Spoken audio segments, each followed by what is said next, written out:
Hello, everybody, and welcome to this point 5 of Truth, Beer, and Podsequences. So this is not a calendar episode. This is not an episode where we're shouting out award winners for the local Cincinnati craft beer scene.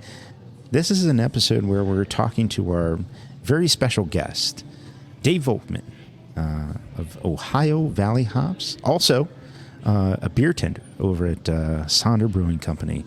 And Dave, you and I, and as have Julia, and you cross paths many times.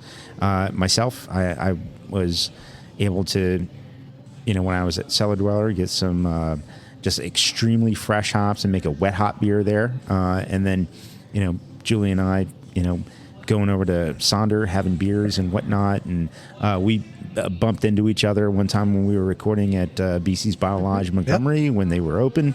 And wanted to have you on the pod. So grateful to have you here on Truth Beer Pod for the main episode. Thank you for listening to the shows and contributing to the body of the episode, the main episode.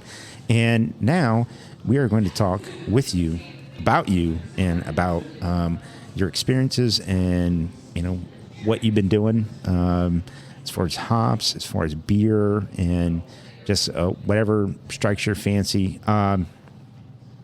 Go ahead and, for anybody who didn't listen to the main podcast, go ahead and elaborate or expand on any introduction for yourself, please. All right. Hey, my name's Dave. Live out in Mainville, and about 10 years ago, my wife and I started growing hops out there. Got about an acre and a half. That's roughly 1,500 plants.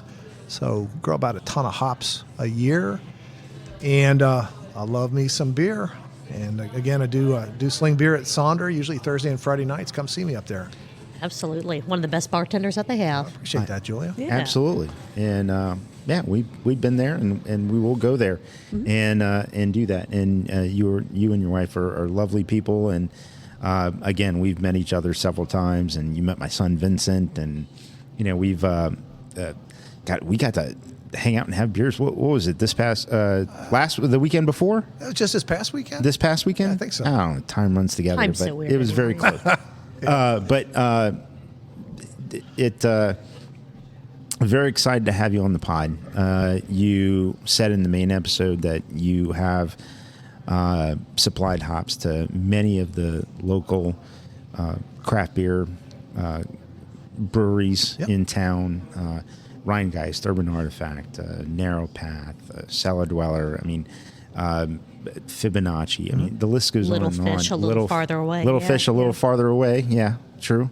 But what got you into that? How did you get into growing hops? And did you have a green thumb previously? Kind of complicated story, as all stories are. Let's go. I have loved beer since I was a kid. Yeah, me too. When I was a kid during the 70s, my beer can collecting was a big thing. Sure. And I was a kid who was interested in that history. Got some deep roots here in Cincinnati, going back many generations to my German immigrants to over the Rhine. And my dad, he also loved to drink some beer, and so he was a great cooperator in the beer can collecting thing. We'd go out and find beers, and he'd let me sample some of that stuff, and I still, to this day, love Breweriana, so I've always had a thing for beer. I headed off to the military, and one of the things that the military introduces you to is oftentimes good beer, because especially back in the 80s and 90s, we had a worldwide presence, and half of our military was stationed in Germany, and so anywhere you would go, even in a American-based post, the liquor store on base had a ton of German beer. And having grown up in Cincinnati on Little Kings and Hudi and Berger and Wiedemann and the other brands that we had here in Cincinnati, German beer was a real revelation, and I really appreciated that. And then I actually stayed in active duty a few years and went in reserves and got to travel the world. And part of traveling is eating and drinking and enjoying the culture. And so you experience some great beers. So I always had a special place in my heart for beer and all of its ingredients. In 2010, let me back up a couple years. I live in Mainville. My next door neighbor, who had lived there for many years, passed, and his property went up for sale, 10 acres. And a developer came in, put an option on it. They were going to put a whole bunch of units on it, and I was just not too interested in that. So the great market crash of 2007-8 played to my advantage. The market dropped out, the prices went down, and I was able to buy it. The developer didn't follow through on the deal. The family just wanted to get rid of it, so I got 10 acres at a pretty decent price, house and some land. And I needed to monetize it in some way to pay for it. It's kind of my retirement plan. Someday when I sell it, I'll use that to move on. But the acreage, I said, how am I going to monetize that? So for the first couple of years, I was just growing your typical farmers market stuff on it and going to a couple of farmers markets. And that is a really tough thing to be in, because it's pretty much every day, and every day you have market, you've got for a day or two ahead of time, you've got to go out there and pick stuff and clean it up. And I was 2008, 2009, 2010, a little bit ahead of the current curve where farmers markets are very popular. And typical comment was, well, I can buy this stuff cheaper at Kroger's. I'm like, well, we'll go do that, but that was picked 3 weeks ago in California or wherever, and it's not fresh. And so anyway, I had this land, I needed to monetize it.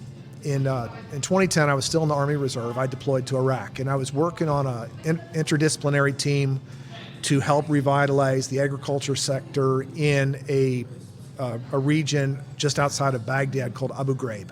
Very infamous for the prison, but what it should be famous for is it is part of the breadbasket of Iraq. It's a dairy region, it's a fruit-growing region, and the team I was working with was trying to overcome some of the long-lasting legacy problems of a command economy. And so we were doing things like helping introduce farmers to hoop houses, to improve their productivity, better use of fertilizers and pesticides and so forth. And the guy I was working with from the U.S. Department of Agriculture used to work for Ohio State. So we kind of hit it off, maybe in from Ohio, and he had worked there. And I was kind of telling him about my problems. I said, I got this, and the farmers market thing sucks, and I don't want to do that anymore. And so he told me about Ohio State's South Centers in Piketon, which is an incubator for new agricultural products in the state of Ohio.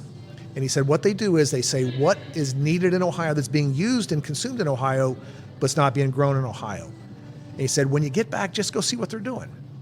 So when I got home in 2011, I kind of got myself back together. Early 2012, I reached out to them, and they said, well, our newest project is to see whether or not we can grow hops in the state of Ohio. Well, I bet your eyes lit up. And I was like, well, I like hops and the downstream product of that, beer. Yeah. And so I went to the very first field night they ever had, and they were just getting started. They had just gotten a grant from the U.S. Department of Agriculture to explore that as part of a Great Lakes grant of Michigan, Wisconsin, Indiana, a bunch of Great Lakes states to explore this. And we really spent a lot of time that first year or two just due diligence trying to figure out could we do this, because there's a lot of expenses to it, because it is a perennial crop and the infrastructure's pretty extensive to grow hops. You don't throw seeds in the ground and pick them. And so we grew a quarter acre, and things went pretty well. And so we sold our crop and kept it for another year, and sold our crop, and we said, let's expand a little bit. And so over the last couple of years, we finally built out to 1.5 acres. I could go bigger. That's enough. This was all kind of part of a grand post-retirement from my day job scheme to keep me out of trouble and to keep me busy and make a little bit of beer money, honestly. And is it working? Is it keeping you out of trouble? It is definitely keeping me out of trouble. It's a lot of work. There you go. And it's making a little bit of money. So it's worked all the way around, and I've made some fantastic connections because of it. I've met so many good people in the hop growing community, and in the craft beer community, and I met Marco through this because he was down at Cellar Dweller. And they bought quite a few of our hops down there, both wet and pelletized, to make some really, really good beers down there. That's awesome. That's kind of how I got into it. That's cool. So I know that you mentioned the infrastructure for growing hops. I know that are they actual telephone poles or just? I know that it kind of looks like it's a very tall. Yeah. Okay. You could use telephone poles. The problem with a telephone pole is it's been pulled out of service by Duke Energy for a reason. Yeah. It's already reached Sure. the end of its life. And you're never really sure what some of those really Right. old ones have been treated with. Right. Yeah. I have bought all my poles from a place up in MacArthur, Ohio that specializes in posts and poles. Okay. But some people do black locust, some people do larch, some people do cedar. You've got options. But the bottom line is you've got to have a trellis system that's 20 feet up in the air. So you need a pole that's 22, 24 feet because you're going to sink it in the ground. It needs to be wide enough to not be just swaying all over the place. We have an acre and a half hop yard, and we have 144 poles that are 20 feet out of the ground and about 2 miles of steel cable infrastructure. Because it's a trellis system, hops are a perennial plant below the ground, but they're annual above the ground. Every year it's a crown with rhizomes, and every year they die back. Right now, they're going into dormancy. Okay. And late March, early April next year, they'll pop out and they'll start it all over again. But they will ultimately grow to about 20 feet in height in a matter of 8 weeks. Very fast growing crop. I was going to say, so you can literally almost watch them grow every day. You go out and look, and they're probably if it's visibly. If it's a good sunny day and the temperature is in the 70s or 80s, they will grow 8 to 10 inches a day. That Holy is smokes. insane. Yeah, That's crazy. So could they be, or maybe it's just that they need that trellis system to kind of grow because of that. Like the first thing that pops into my mind was something growing that fast is like kudzu. Could that be considered an invasive species if it was just kind of, or would it not really survive if it was just kind of left? I don't think it would survive. It's not invasive. A lot of invasive species are invasive because there's no natural predators. They're introduced from elsewhere, and there are some hops native to the United States. Okay. Not a bunch, but some. But there's enough predators to hops that you don't find a whole lot of survivors. Just like wild hops growing out there. Every once in a while, people will discover a hop vine growing in a fence row on a farm or a former farm, or growing along railroad tracks. But that's kind of rare, and those are true survivors because there's diseases and insects that'll tear them out if you're not attending to them. Okay. Well, that's fascinating. But take me back a little bit to where you went to the program, and one of the big things with growing hops is what do you grow? Like, I mean, with the varieties out there, like you said, there's not many hops native to America. Most of our hops are descendant from, if I'm not mistaken, they're descendant from the noble hops from Germany, and then I think that and some British, and then I think now the newfangled fancy hops from New Zealand are all sort of based off of Americanized hops. Am I right about that? You know, I cannot speak to that. What one of the things that I learned early on is there's ABCD hops, American hops, which we tend to think of as very citrusy, piney hops, and the classics, of course, like Centennial, Cascade, Chinook. Sure. Which have all descended mainly from hops from Germany or Great Britain. There's American, B British hops. Fuggle is probably the quintessential one there, a few others. Sure. C, continental hops, your landrace hops, Howler Tower, Middlefru, Sauser, and et cetera. And then D now, down under, which all of them tend to be hybrids of other varieties. Because if you're going to grow them, you're going to try to do different hybrids of. This is the mother, this is the father plant, because hops are dioecious. They have a male plant and a female plant. They're not just, they're like, there's not a lot of plants around like that, but you need both of them to fertilize. So if you see a hop yard, it's all female plants. The female plants produce the flower that contains the good stuff. The male flowers are little clustery things that don't have any lupulin to speak of in them. No oils. The males are pretty useless. Let's be honest. Well, but you do have some male plants. I have imagine. 0 male plants. So how does the hop farm get Pollinated? or It doesn't get pollinated, and it doesn't need to be pollinated. Okay. Yeah. Okay. The female flowers they're ready to be pollinated, but if you were to have a male plant around, it would pollinate them. They would then end up with seeds in them, and the seeds would take away some of the energy from producing the oils and the acids. Gotcha. That's what you really, really want Okay. Wow. Okay. So the males just drag the females down. every day of the week. I mean, Damn. Yeah. I could have told you guys that, Yep. but Yeah. So what when you started, Yep. what variety did you start with? We started off we tried 4 varieties, and one of the things you have to understand about hops is there are public varieties which anybody can buy and anybody Right. can grow, and then you've got the varieties that have been and as it should be, they're patented. Some company has a program, Like John Haas, like you HBC. can't go grow Citra Oh, absolutely not. because that's from That company invested hundreds of thousands, if not millions of dollars, to develop that hop variety and to propagate it. right. And it wasn't developed publicly. The USDA has a research station out in Corvallis, Washington, where they actually do research and they do release public varieties. So if you drink a Sierra Nevada Pale Ale and you enjoy the taste of Cascade, released around 1973 from USDA. Okay. Oh, wow. And without that, it would have been another privately owned, Right if on. not maybe not even. And Well, so- is there? I imagine there's not, but much like intellectual properties and patents, there are expiration dates to when that 17 years, but which is a patent expiration. But will anybody care about Citra in 10 more years, or will it be the next big thing? And that's where hop breeding companies Yeah. have the win. like HBC, HBC. hot breeding company. Yep. They will those patents will expire, and at that point, that hop it'll still be a good hop, but it'll be kind of passé because we all are fascinated by the new and the novel. Sure. That said, USDA has been reinvigorated here lately. They got a big grant from the Brewers Association to spend more money on releasing new varieties. I just put in about 250 plants of a variety called Vista, and that's something that USDA released last year that's got really good agronomics, which as a grower, I need a plant to be able to grow, to be resistant to mildews and to pests as much as possible. There are some that are out there that are just downy mildew magnets.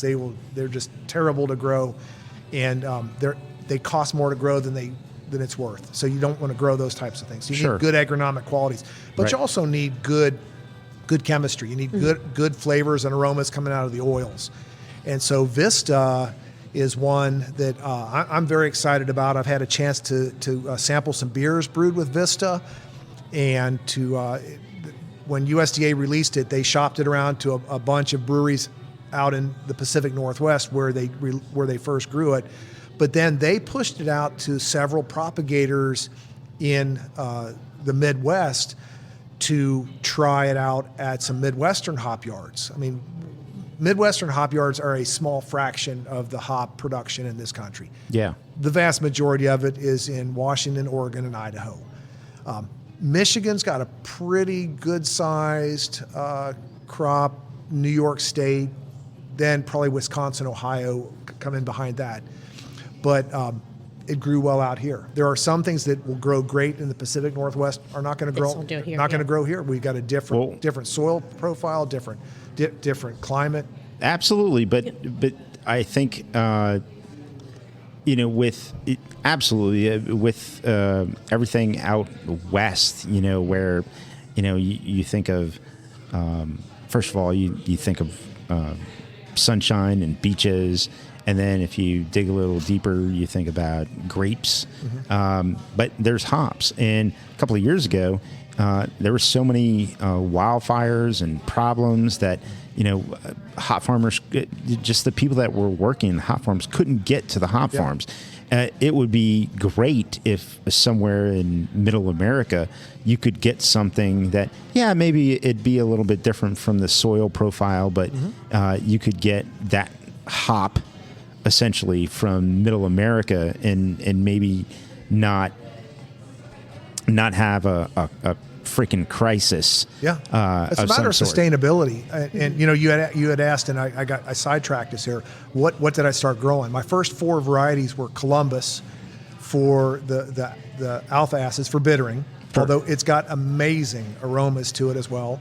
Nugget, Cascade, and Galena. I kind of went with some dual purpose varieties.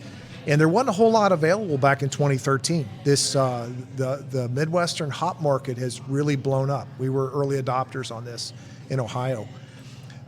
Since then, I've expanded. I put in some Chinook, some Crystal, a variety that's a New Zealand variety that in New Zealand they call Rocco, R-A-K-A-U. But here in the United States, we call it Alfa Roma because of intellectual property rights. And I don't know if somebody stole some rhizomes, but we grow it legally, but we can't call it Rocco. Okay. So that's what we're currently growing. And I've actually had a couple of varieties that I put in and I pulled out. They just were not doing what they needed to do for me to make any money off of it. If it costs me more to try to grow you and I don't get anything out of you, you got to go. Sure. Problem with that is it takes about 3 or 4 years to figure that out, because unlike a batch of beer, you brew a batch of beer and it's terrible. You say, well, we're not going to do that recipe ever again. It takes hops a good 2 to 3 years to establish themselves. Right. That's what I've heard is basically, once a hop is started at a farm, it's like, well, wait till you're 3 before you try and get the true meaning or profile, or this is what you're going to get if you're going to get it this year and then next year and then next year. And of course it's a crop, so every year is going to be different.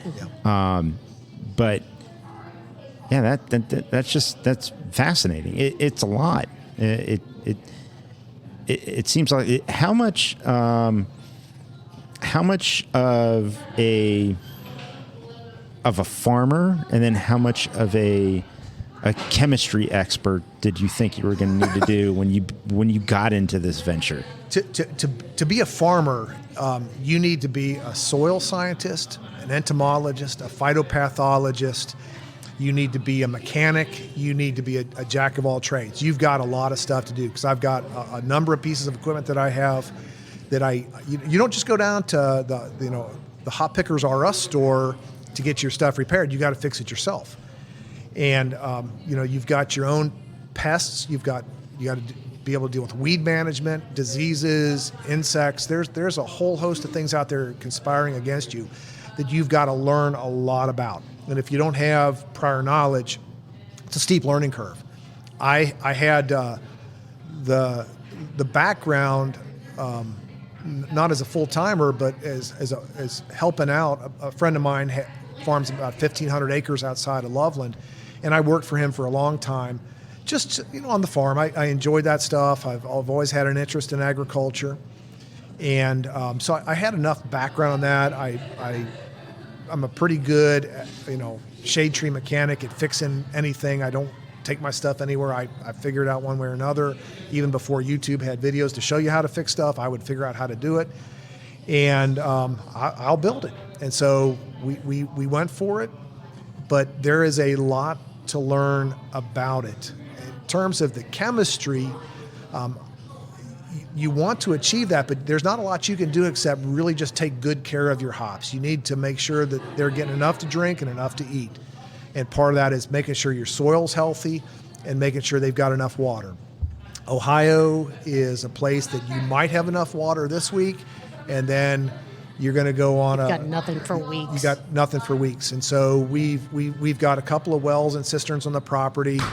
I capture all the water that comes off the roof of my barns into tanks. And so when we got to go out there and do that, but then it's a matter of making sure that you give them what they need at the right time. Because just like, you're feeding a baby infant formula because they need something then.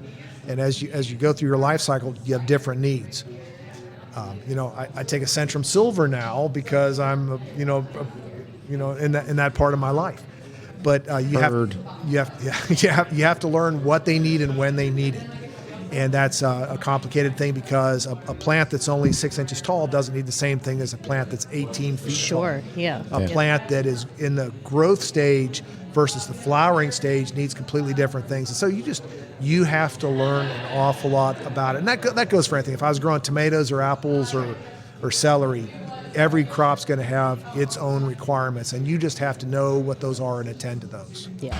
Well, it looks like you and Marco need fresh beers, but I wanted to ask kind of two other, hopefully quick-ish questions before we take a real quick break for that, and then I want to keep diving into this because this is beyond fascinating. Like, this is so much fun for me. My first question is, you mentioned not Vespa, the new hop that Vista. Is that being used? Like, that's one that I haven't heard of. Is that something that's being used yet, or is it still? It was only a name. It was one of those HBC type of hops. So experimental. Last couple years. Okay. USDA released it last year. So it'll be that 3 years before you might see it? You will see it in beers this year. Gotcha. Yeah. Okay. So I didn't know if it was from when they released it. HBC did the legwork to make that come up. And it actually wasn't an HBC because HBC is a private breeding company. Oh, yeah, okay. But it was along those lines because if you go to a brewery like, we got HBC 7321, it's not a name variety yet. They're seeking feedback. Gotcha. And those brewers will provide that feedback, and sometimes they pull the plug. They're like, we didn't get the right feedback that we wanted, and it's not going to be worth it. Okay. But when it is, then next year, that's Mosaic. Gotcha. So Vista has just been a name variety for 1 year. But those hops have probably been used. They definitely were when they were experimental. And like I said, there's a lot of really positive feedback about it. And it is a hop that, beer has hops in it. Mm-hmm. For no matter what beer you're talking about. It might not be much, it might be a whole ton. But that is one that is definitely aimed towards the IPA and hazy IPA market. And so, and that honestly is where, as a hop grower, you want to be, because I don't want to sell hops if you only want to buy a half a pound per barrel. I would love to sell you hops if you're putting in 3 or 4 pounds per barrel. Sure. And so Vista, I think, is going to fill that bill in a very nice way. Nice, cool. Looking forward to seeing that on labels and everything as far as what they're using. And then the second question that I had was, you mentioned the different regions that grow hops, the Ohio, the Idaho, the Washington. Mm-hmm. Because the soil profiles and the water profiles in all these places are very different, would someone who is very familiar with hops be able to, is there a taste difference from a hop?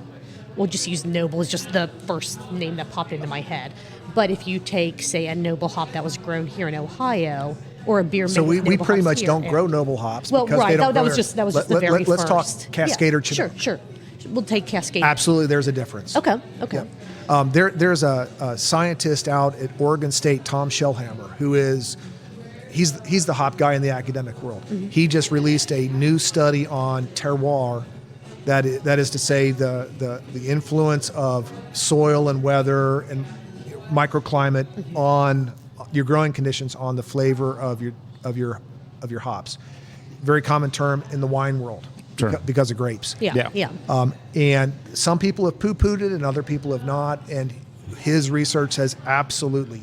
More so in some varieties than other. And I would hold up Chinook as a variety. Ohio Chinook is nothing like Pacific Northwest Chinook. Okay.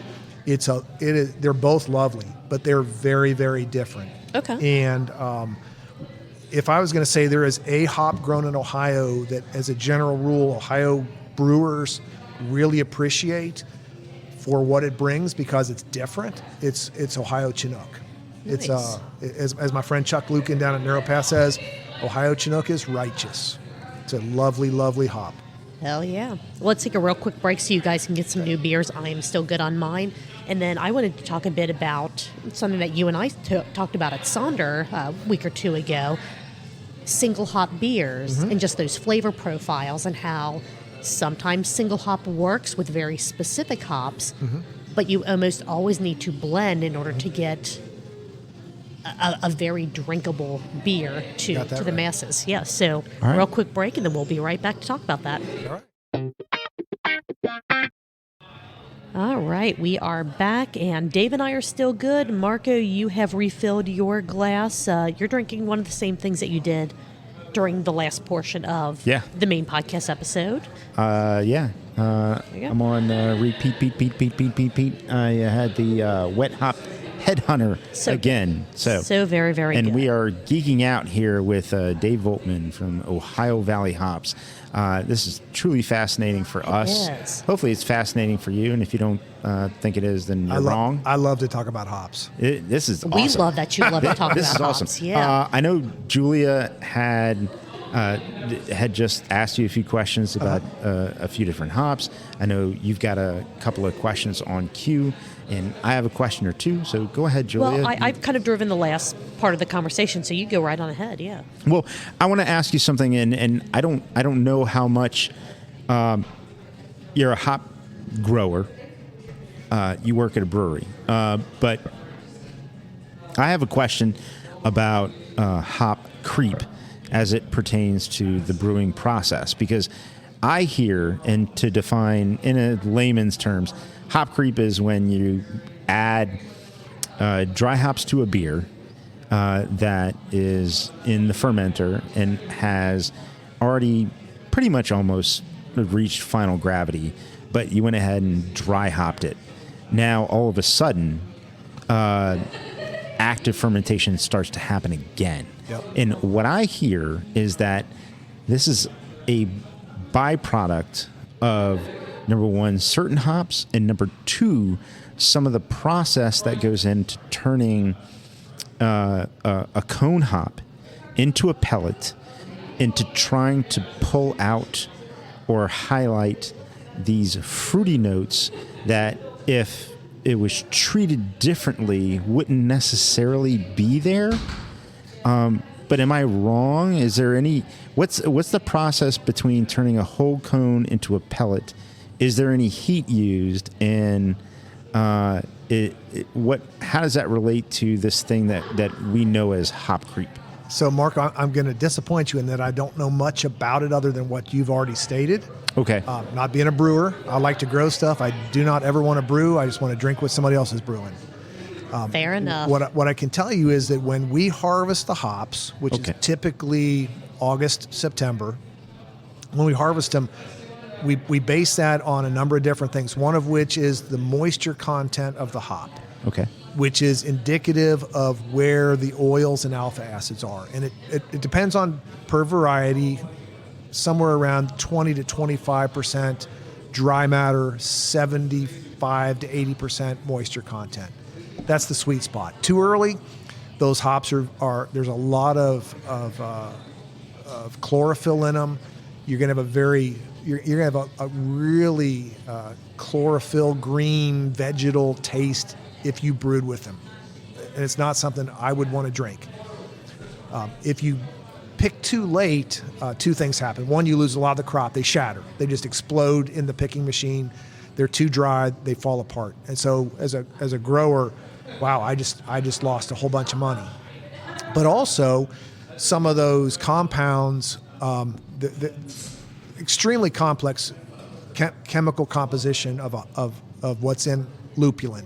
Lots and lots of oils. There's over 150 different chemical compounds in there, some of which make up a major portion, which we think of as hoppiness, pininess, floral, citrusy, woodsy type of flavors. There's geraniol, farnesene, there's a humulene, there's a bunch of different compounds in there. But there's also some sulfur compounds, and those things which are perceptive to the human at the parts per trillion level. I mean, we're like a hound dog when it comes to those, when it comes to aroma and flavor. It'll go garlicky and oniony right now on you if you harvest too late, and not a good thing. And I would not want to take, I couldn't sell hops to a brewer if they were garlicky or oniony, because that's I don't know. I think that Urban could do something with that flavor profile. They could put in an Epicurean beer, and it would be amazing. It would be right at home. On a side note, they bought a lot of hops from us over the years, and they did a mushroom series one year where they did a wood ear mushroom salad that had like onions and garlic and stuff in it. And it would have been great there. Yeah, It would have been. So if So you're, it might have its place. if you have there a just creative aren't brewer, many. right? There you go. Yeah. But I sure don't want that in any other kind of beer. Yeah. Besides that, and those are really outliers in the beer world, as we all know.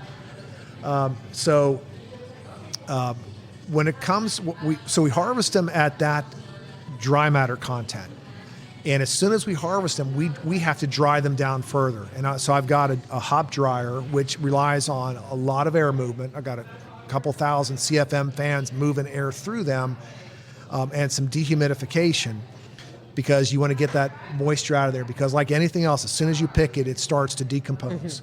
And so if you just picked hops and let them sit in a bucket, it'd be like moldy wet grass from underneath your mower deck in a couple of days. You can't let that happen. But there's also a market for that too. Wet hops, but again, if you're... But no, I mean like aged hops, right? but you still have to dry them. Oh, okay. Yeah. All right. Like Little Fish this year is buying a bunch of hops from me for one of their Method traditional beers, which they're going to age for the next 4 or 5 years. They're just going to put them up in the attic up in Athens and just let them sit there and dry out and age and get cheesy. Okay, so but they're dry when they get them. But they got to be dry. Gotcha. Okay. Very good. But you brought up a good point. I could harvest, and right now you're drinking a Headhunter wet hopped beer. Yes. Those, and I'm not sure their exact brewing process. I don't know if they used any dry hops in there or not, but the wet hop beers, the last truly seasonal beer, when we pick hops, if we can deliver those to a brewery within hours, 36, 48, it'd be the absolute maximum. So I'm sure those are Pacific Northwest hops they're using right there. But for me, when I would bring them up to your former brewery at Cellar bring them Dweller, up I literally within an hour or two of picking them. Exactly. I mean, awesome. Dave showed up right after picking them with just amazing smelling mesh bags of hops, and it was awesome. And So and how we were quickly we were between ready. you getting them, did you have to use them? Like We were within- ready on that day. Like Okay, Dave would okay, show up okay. on the brew day. brew day. Gotcha. I always, at the local level here, we always coordinate with the brewer to make sure that we know when they're going to have I mean, they've already started the boil. Sure. And Okay. Yep. Okay. I will literally, if they say I need them by 11 o'clock, I'll get up at whatever time I need to that morning to Start pick picking. enough hops for what they need. Yeah. And drive to their brewery and drop That's them amazing. off. Yeah. And wet hop beers they're not everybody loves them. I love them. I love them. They're a fantastic beer with a whole different character to it. This year we had wet hop down at Rheingeist. We had 2 wet hops at Fibonacci, and we had a wet hop down at Narrow Path, all of which were just fabulous beers. I love them, and I was joking, but not joking about trying to get something together for next year for, a collaboration with Truth Beer Pod, Ohio Valley Hops. Who knows? Maybe Higher Gravity would, be interested in a brewery that would be willing to work with us for that. But it's phenomenal. Like you would show up with the hops, just like you said, on brew day, in the middle of the brewing process, fresh, and we're ready to go.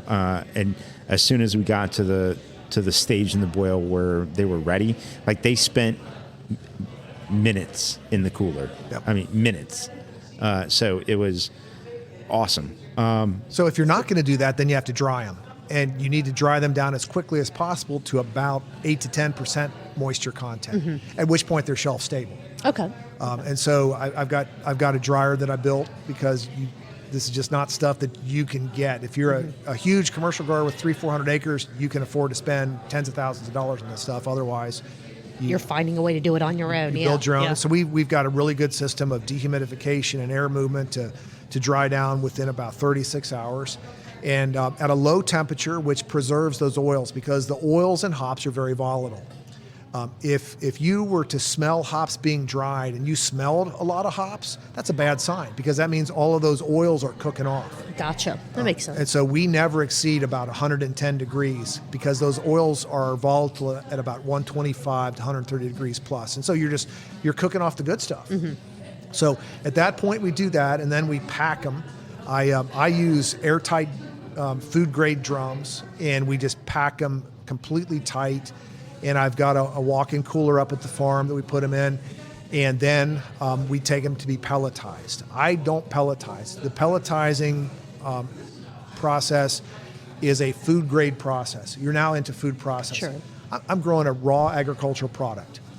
Once you go there, now we're getting the USDA and the Ohio Department of Agriculture and the EPA involved, and you're talking huge investment. In the entire state, we have 4 hop processors who happen to be hop growers who said, there's a need, I've got to do it.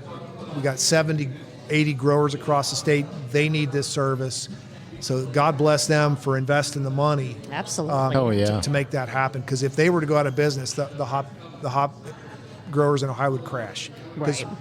We can't. There's only sell. so much need for because wet a hops. brewer Exactly. a brewer wants to have pelletized hops. Yes. Not whole cone hops. Because dried whole cone hops, you can brew with them. There are some major brewers that their systems are set up to do that. But Most aren't. But most are not. They're not because you can't. It would plug up all the processes. Yeah, they've built their systems especially to not let that happen. But there's also a utilization process because a wet hop cone is like a big soggy leaf, and you're going to lose some small, minute percentage of your beer there that you'll never get back. But it also takes up that much extra space but if you're doing in the 120 tanks as well, right? Right. If you're doing 120 barrels or 30 barrels, you are losing some amount of your beer right there if you use whole cone hops. Whereas with pelletized hops, the process, and I'm actually taking all of my hop crop this year to one of my friends who pelletizes next week. They've been stored at like 34 degrees since I harvested in airtight containers, packed in completely solid to preserve their quality. We'll take them up there. He'll put them first through a hammer mill specifically designed for hops, which basically pulverizes this dry cone into powder. So it's both the leaf matter but also the lupulin, and then puts it through a pelletizing mill, which basically looks a lot like what rabbit food or something like that comes out at, but at a very low temperature.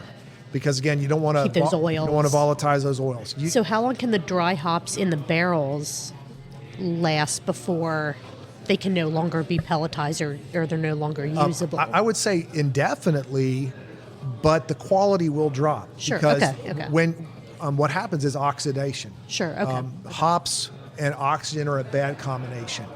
So if you just had hops laying around, we were talking earlier about aged hops. Yeah.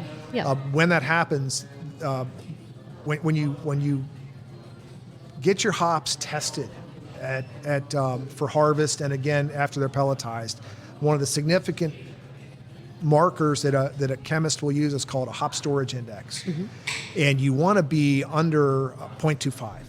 0.30 is acceptable. Above that, you're starting to get into.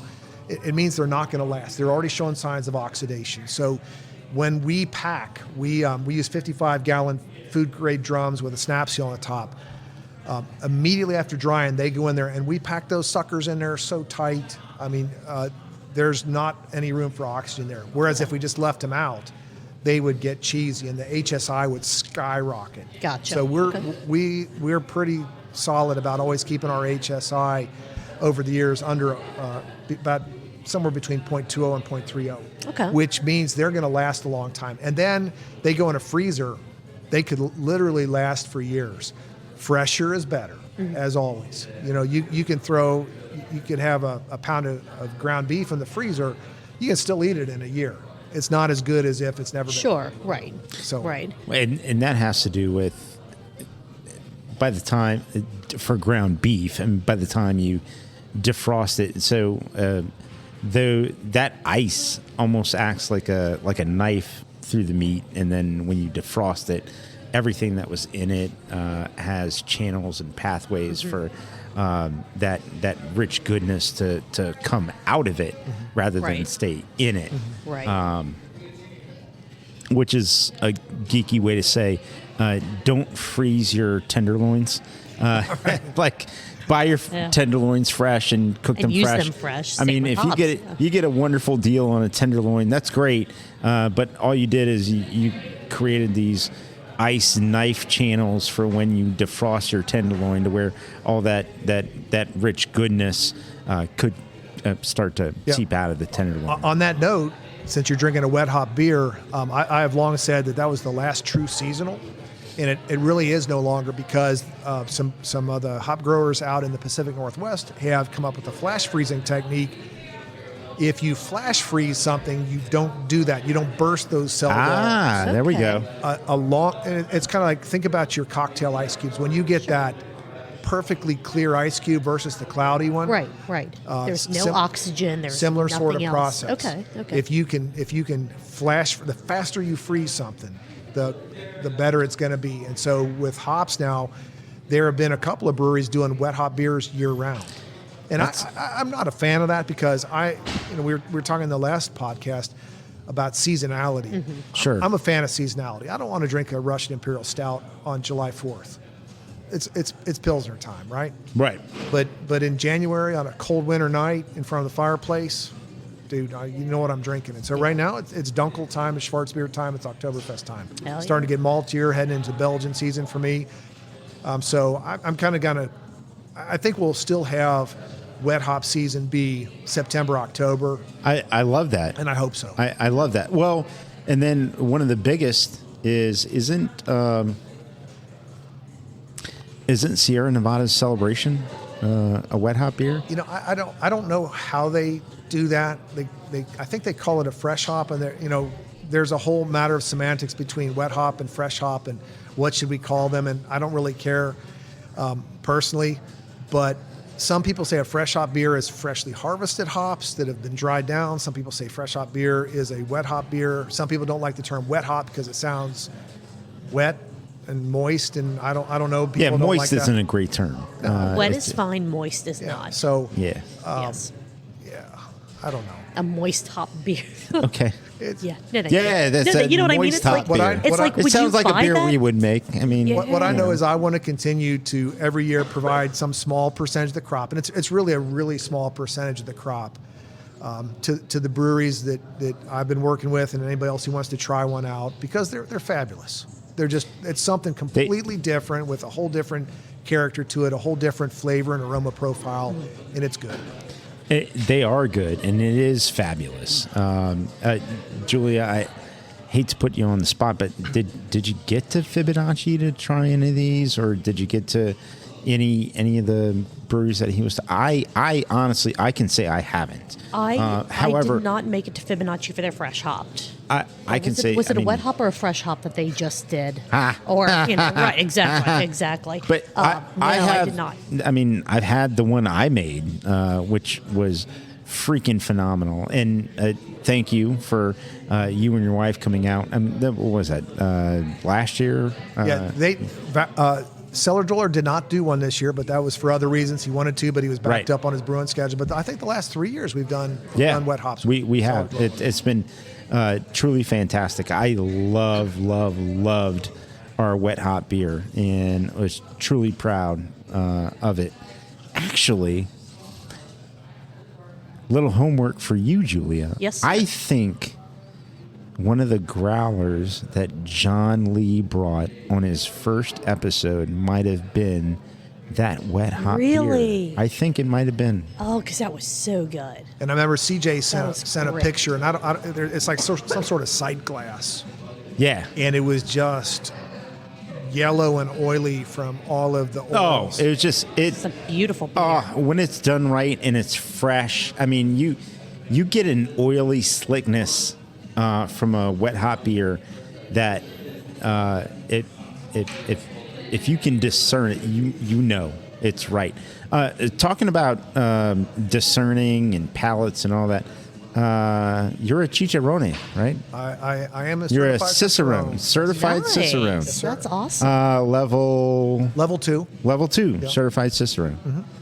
Yeah, so I've heard that is an incredible undertaking. I to spent get that 2 certification. years That's amazing. drinking beers specifically aimed at being able to pass the test, and I read lots and lots of books. To get to that level, there's 4 levels of Cicerone. There's the certified beer server, which I think if you're a beer tender somewhere, absolutely that should be a minimum.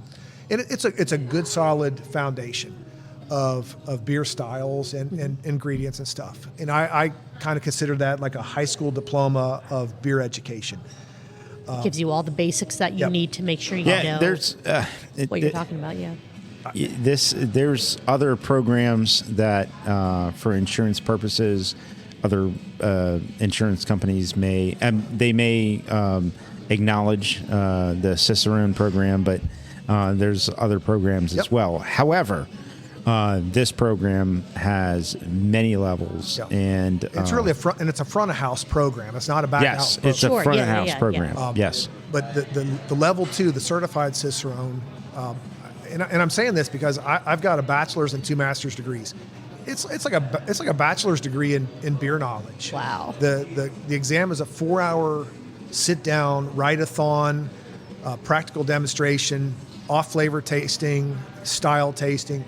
It is solid, and I say this not because I did it, but because I did do it. It's not easy. And then there's advanced and master, and I think there's just a couple dozen masters in the world. And at that level, I do not aspire to do that. It is just too freaking hard. I had met a few certified Cicerones early on in my really in my craft beer journey when that program came out, and I was super impressed by these particular people. And looked into the program. And I thought, well, that's pretty freaking cool. And at some point I said, as a hop grower, the more beer knowledge I have, The better, sure. the better. Sure. To be able to talk the talk to brewers and to be able to express those. And it's helped out too being a bartender. Yeah.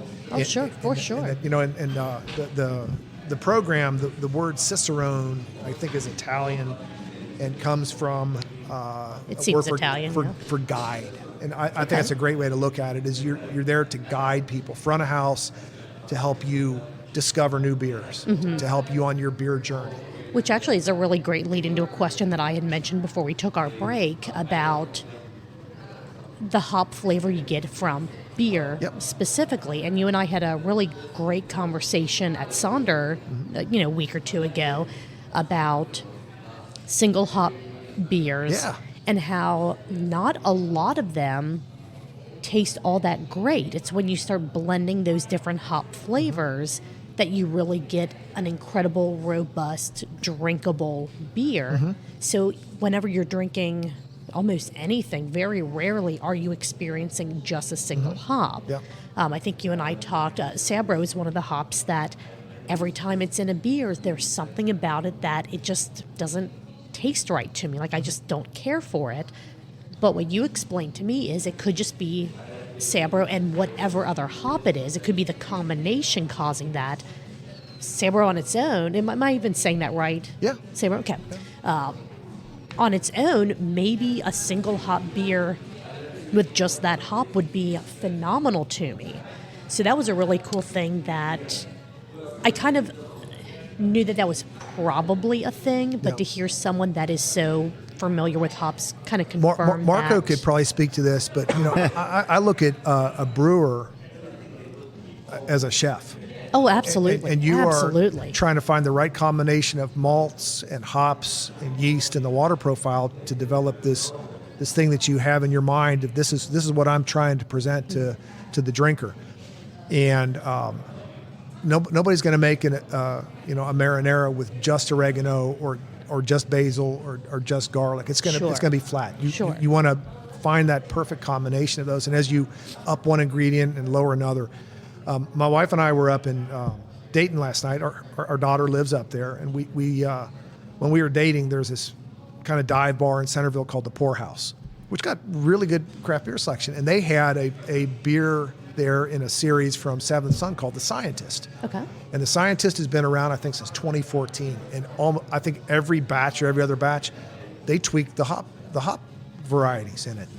And I had a really fantastic one last night, looked it up, and they've actually got a spreadsheet on their website of every single kind of combination. every that they're recipe using. they've ever done. That's fantastic. What yeast, what malts, what hops. I mean, they're not telling you how many sure. pounds, whatever. But that's fascinating. And as I was telling you the other day, we have a hop growers conference every year. Mm-hmm. And we were at Mother Stewart's 2-3 years ago. And we always have an Ohio hop beer brewed for our conference, which we drink there, and then they sell to the public. This year we're going to be up at Olentangy River Brewing Company in Lewis Center, just north of Columbus, and they're going to do an all Ohio beer for us up there. But at Mother Stewart, what we did there is he actually brewed 4 beers, and they were single hop beers. We did a Comet, a Columbus, a Cascade, and a Chinook. Mm-hmm. And it was fascinating because when you drink a beer that's only one hop variety, you get a flavor of, well, this is what Cascade tastes like. Right, Oh, this is yeah. what Columbus tastes like.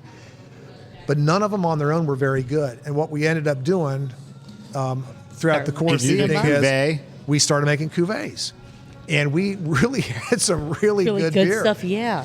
I would love, and I know that the cost of this would probably not fit any brewery's business model at all. But I think it would be so freaking cool for a brewery to offer something like that. Like, here are 3 to 4 single hop beers.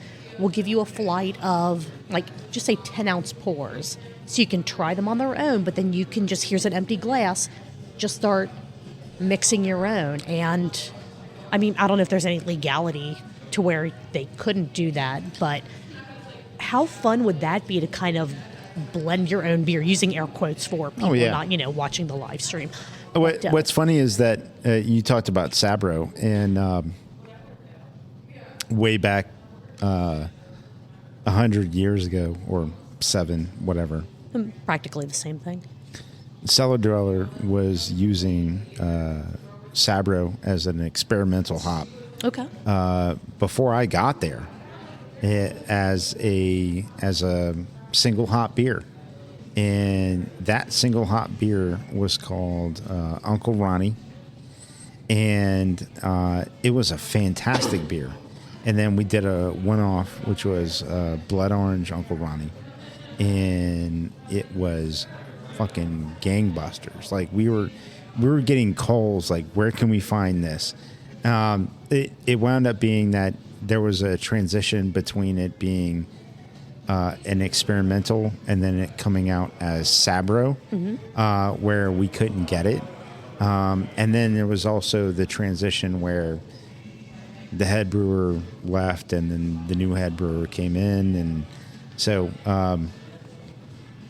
long story short, we made a great beer with that hop. That particular hop, yeah. And I mean, and like I said, I've never had like a single hop, something with just that one particular hop style in it. So it could just be the way that it interacts with the other hops in the beer. That just something for me personally just went, I don't know. There's just something about this that isn't. Yeah. It was it was actually my favorite beer that we ever brewed for the, I'll call it old regime when I started at Cellar Dweller.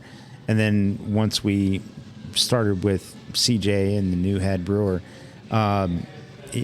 we went through a patch where we couldn't get it, and then we could get it, and it was called Sabro.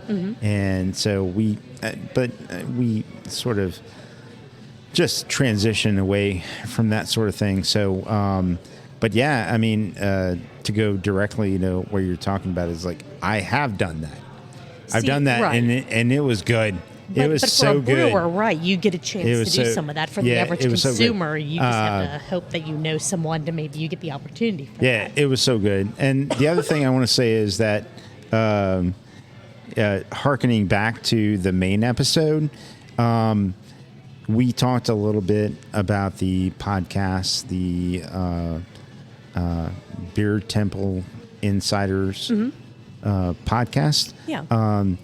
The Cicerone project, the company itself, is in Chicago. By Ray Daniels. He's Ray Daniels is the essentially creator. He's a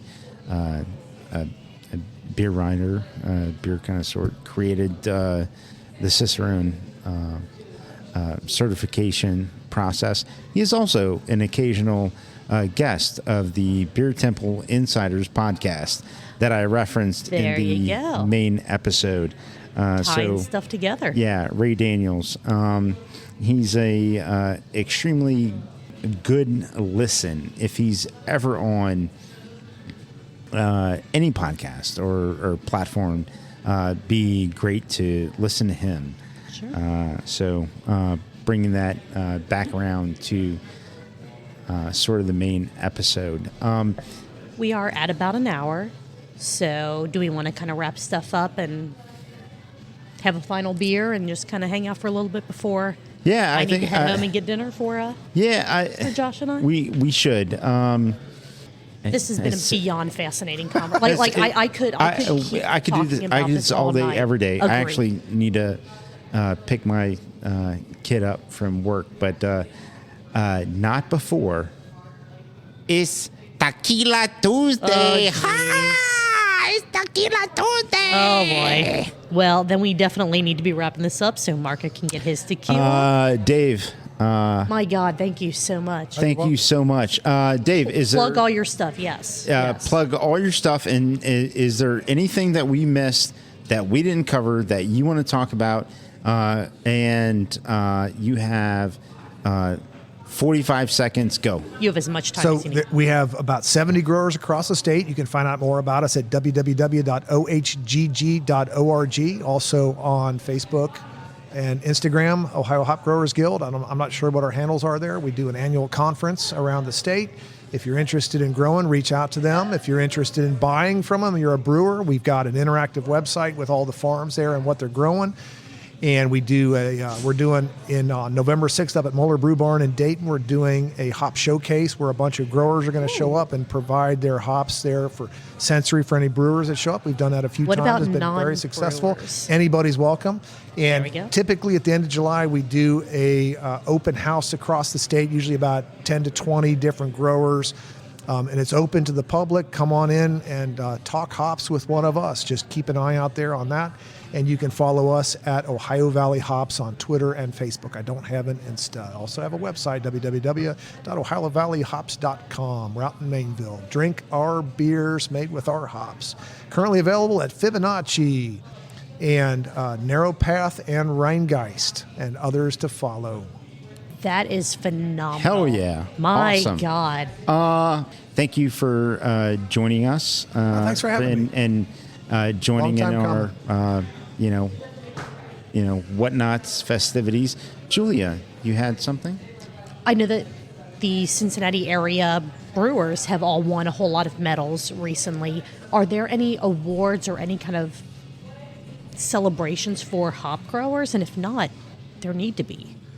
We actually have talked about that for the Ohio Hop Growers Guild, but we don't currently have anything like that. Like there is a thing called the Cascade Cup that Hop Growers of America holds, and Michigan, which is, they've got a lot more than we've got. They've got a thing called the Chinook Cup, which is similar, which is basically the best of the year there. But we don't have anything like that. Okay. Yeah. Well, hopefully that happens soon because I would love to see you holding up a medal one of these days. We have actually, just to pat myself on the back here. Here we go. Urban Artifact has won 2 national awards with our hops. Oh, that's fantastic. Hell yeah. The Good Food Awards program, which is all about sustainable beers and local beers. They did it with both Calliope and a beer called Orbexilum. And Orbexilum was one of my personal favorites. It was a lovely sour beer that they brewed with our Pacific Gem hops. And Pacific Gem, we talked about single hops. Yeah. Tastes like blackberries. Ooh. And it was a I'm in. lovely, lovely beer. And they won that award twice. And you have a bit of trivia that before the mics were rolling that you hit me with. Go ahead and hit Julia and all our listeners with as far as the Gnarly Gnome and your interaction and content. Yeah, so in the main episode, we were talking there about how many times Brett and Mike had been on the Cincy Brewcast. Yeah. And I told Marco, I said, I've been on the Cincy Brewcast twice. Episode 17 of season 1 and then an early episode of season 2. Big Mike, Big Sis, came out to the farm early on, and we had a great visit.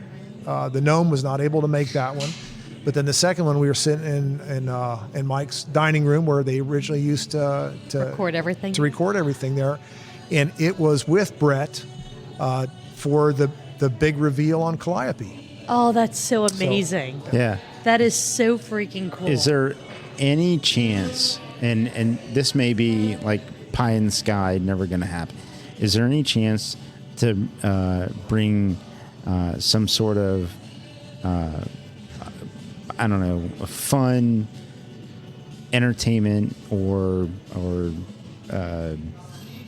just attention to the hop farm about doing some sort of hop extravaganza at the place? Some music, some podcasting, and just some entertainment happening out there, beer, yeah. just to do something. I'm putting you on the spot. Yeah. But Let's talk more about that. There's liability issues that I have to be concerned about with my insurance agent. well, when I do because that. I'm going to be there. Yes, Yeah. mostly Yes. because Mark's Especially if gonna it's a be there. Tequila Tuesday, apparently. I'm Yes. telling you. Well, we But, can't do this on a Tuesday. We let's talk about that. We have traditionally done a hop yard camp out with our brewers and friends of the hop yard, and we did not do. I do not trust them. We did not do one this year for various personal reasons. Too much going on in our lives, but it's a shit show, and Sounds amazing. I imagine. the gnome has been to it. Well, Sorry. we can cut out the public then. If we don't invite the public, there's still a lot of liability.